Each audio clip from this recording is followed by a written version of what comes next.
Let's go Dolphins! Something is happening within the Dolphins organization right now. Something they're not disclosing. A change, a plan, a possible decision that could transform this team into a true title contender in 2026. Or leave fans questioning everything. And the most shocking part? It all connects to what happened after Jaylen Waddle left, and what they're about to do could be even bigger. Before revealing what's really going on, click the like button right now if you still believe this team is heading in the right direction. And I just want to see the most optimistic fans here. Leave this comment. The Dolphins are building something special, I believe. Now let's get straight into it. What we're witnessing right now is a complete shift in the offensive identity of this team. Trading away Jaylen Waddle wasn't just about moving a player. It was about resetting the entire wide receiver room. And let me tell you, based on what we're seeing right now, this is a unit that raises serious concerns. The current group, featuring names like Jalen Tolbert, Tutu Atwell, and Malik Washington, has potential, but as complementary pieces. Asking them to headline the receiver room? That's where things get complicated. Internally, there's a growing sense that this might be one of the weakest wide receiver groups in the entire league if no major move is made soon. And here's where things get even more interesting. The Dolphins didn't just trade Waddle and call it a day. They brought in Malik Willis, and if you're going to invest in a quarterback like that, you have to surround him with real weapons. That's not optional, it's essential. From what I'm gathering, the front office, led by John Eric Sullivan, is fully aware of this urgency. The next 3 to 4 months leading into training camp are going to define how competitive this offense can be. And there are really only 3 paths forward: free agency, trades, or the draft. Free agency? Honestly, it doesn't look like the most realistic route. The market is filled with big names, but most of them are either aging veterans or players who would demand a significant financial commitment. And after the Waddle trade, Miami isn't exactly swimming in cap space. So where does that leave us? Trades. And this is where things start to get exciting and controversial. There are whispers, real whispers, about potential blockbuster targets. Names like Brian Thomas Jr., Marvin Harrison Jr., and Chris Olave have all been mentioned as possible options. Let's talk about Brian Thomas Jr. for a second. There's a belief that he could be acquired for something like a second-round pick. If that's true, that's a move that could instantly reshape this offense. He's explosive, dynamic, and still on a rookie deal. Compared to Marvin Harrison Jr., some insiders even believe Thomas brings more immediate impact, especially in terms of deep threat and yards after catch. Now, Harrison Jr. is still a massive name, but there are questions. His production hasn't quite matched expectations, and if Arizona decides to reset their roster, he could become available. Still, the price would likely be much higher. And then there's Chris Olave, long rumored to be on the trade block. The Saints' situation is fluid, and depending on their draft strategy, he could become expendable. But not every move has to be a blockbuster. Keep an eye on under-the-radar options like Jaden Reed and Dontavian Wicks from Green Bay. These are players with upside, familiarity with the system, and potentially much lower trade costs, maybe even day 3 picks. And here's a key detail that many fans are overlooking.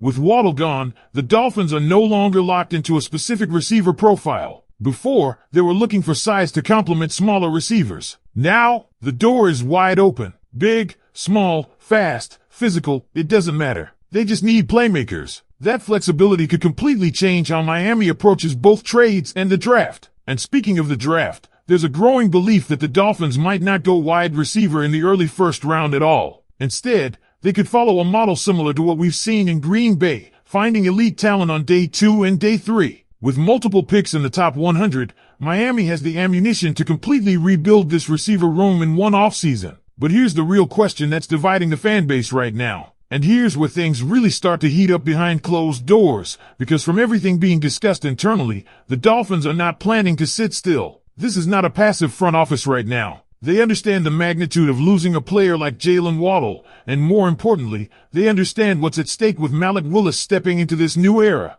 There's a real sense of urgency in the building. Not panic, but urgency. Because if you go into the 2026 season with the current wide receiver room as it stands today, you're putting enormous pressure on a quarterback who is still trying to establish himself. And that's a risky game to play. What I'm hearing is that Miami could realistically make multiple moves, not just one. And that's something fans need to prepare for. This might not be about finding a one-to-one replacement for Waddle. That might be impossible. Instead, this could be about rebuilding the entire structure of the receiver room with a combination of players who bring different strengths to the table. Imagine this scenario for a second. You trade for a guy like Brian Thomas Jr., giving you that explosive vertical threat. Then you add a player like Dontavian Wicks or Jaden Reed, someone who can thrive in a bigger role and bring versatility. And on top of that, you draft one or even two wide receivers on day 2, guys with upside, size, and hunger to prove themselves. Now suddenly, instead of relying on one star, you've built a deeper, more unpredictable offense. That's the kind of thinking that seems to be taking shape.